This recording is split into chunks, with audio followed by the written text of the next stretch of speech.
इस देश में 24 घंटे में उपराष्ट्रपति का इस्तीफा लिया जाता है क्योंकि आपके बात मानते नहीं। लेकिन 26 लोगों की हत्या होने के बावजूद किसी का इस्तीफा नहीं, किसी से माफी नहीं। सिंदूर उजाड़ दिया है 26 हमारे माता भगिनों का, तो उसकी जिम्मेदारी कौन लेगा और इस्तीफा कौन देगा? जिम्मेदारी लेकर पंडित नेहरू देंगे? नहीं, पंडित नेहरू देंगे या प्रेसिडेंट ट्रंप देंगे या जेडी वांस देंगे? कौन देंगे? हमारे आदरणीय प्रधानमंत्री, उनका कहना है कि मैं समय से पहले समय को भांप लेता हूं, ये ईश्वर की कृपा है। तो क्या ये आतंकवादी पहलगांव में घुसकर 26 लोगों को मारने आने वाले हैं? ये आपने क्यों भाप नहीं लिया? पूरे कश्मीर में आर्म फोर्स एक्ट लगा दिया है, वहाँ के गवर्नर भी आपके हैं, बहुत मजबूत आदमी है, फिर भी हमला हुआ और हमलावर निकल गए।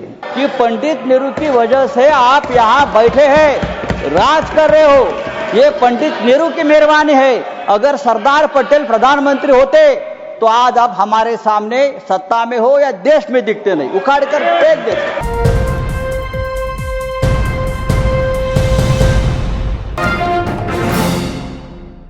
सर, मैं बहुत संक्षिप्त में अपनी बात रखूंगा जी।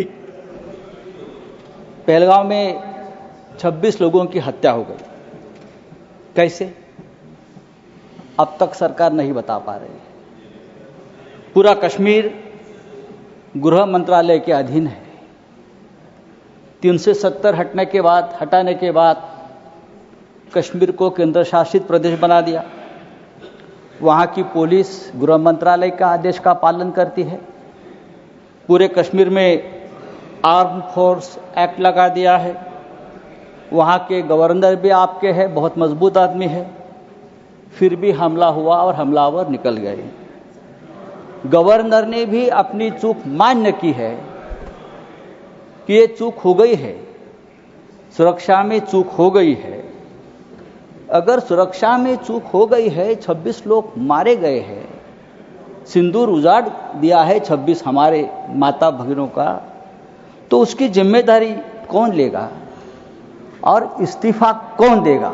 जिम्मेदारी लेकर पंडित नेहरू देंगे? नहीं, पंडित नेहरू देंगे या प्रेसिडेंट ट्रंप देंगे या जेडी वांस देंगे? कौन देंगे? इस्तीफा देश के गृह मंत्री ने देना चाहिए, ये उनकी जिम्मेदारी है। सर, इस देश में 24 घंटे में उपराष्ट्रपति का इस्तीफा लिया जाता है क्योंकि आपके बात मानते नहीं। लेकिन 26 लोगों की हत्या होने के बावजूद किसी का इस्तीफा नहीं, किसी से माफी नहीं। ये इस देश की स्थिति है। हमारे आदरणीय प्रधानमंत्री अपने आप को ईश्वर के अवतार मानते हैं, उनके भक्त उनको ईश्वर के अवतार मानते हैं। वो भी कहते हैं, उनका कहना है कि मैं समय से पहले समय को भांप लेता हूं, ये ईश्वर की कृपा है। तो क्या ये आतंकवादी पहलगांव में घुसकर 26 लोगों को मारने आने वाले हैं? ये आपने क्यों भाप नहीं लिया? ये हमारे सामने और देश के सामने सबसे बड़ा सवाल है। मैं कांग्रेस के हमारे जो नेता है उनसे कहना चाहता हूं, मेरे बाजू में बैठे हैं,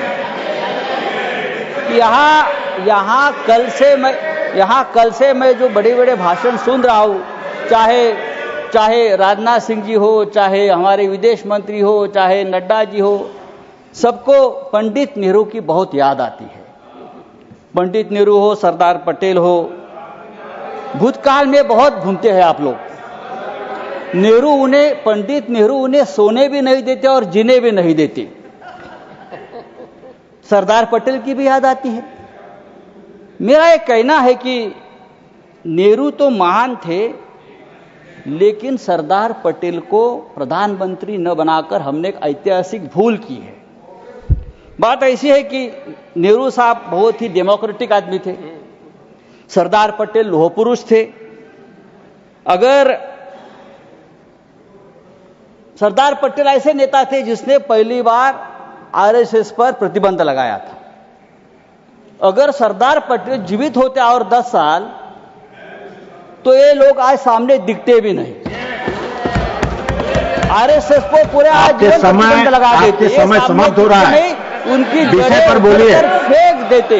समय समाप्त हो रहा है, विषय पर बोलिए। तो आपको पंडित नेहरू का आभार मानना चाहिए कि पंडित नेहरू की वजह से आप यहाँ बैठे हैं, राज कर रहे हो।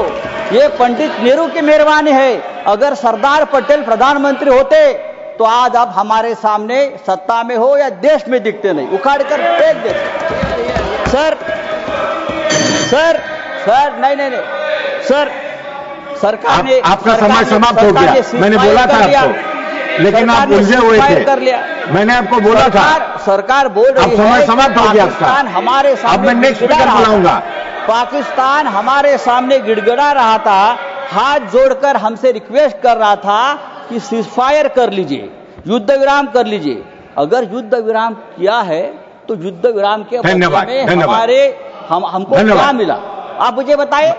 बात तो पीओके पर होनी थी, क्या पीओके मिला? समाप्त कीजिए। धन्यवाद। कम से कम जो कुलभूषण जाधव 15 साल से उस जेल में तड़प रहा है भारत का, उसको तो छुड़ाना चाहिए था। एक बात करनी चाहिए थी। हमारा कुलभूषण जाधव स्पीकर बुला रहा हूं, संजय राउत साहब, अब सीनियर मेंबर है, 15 साल से तड़प रहा है, उसकी तो मांग होती। हमारे पास से मछुआरे, शंकर राव सावंत।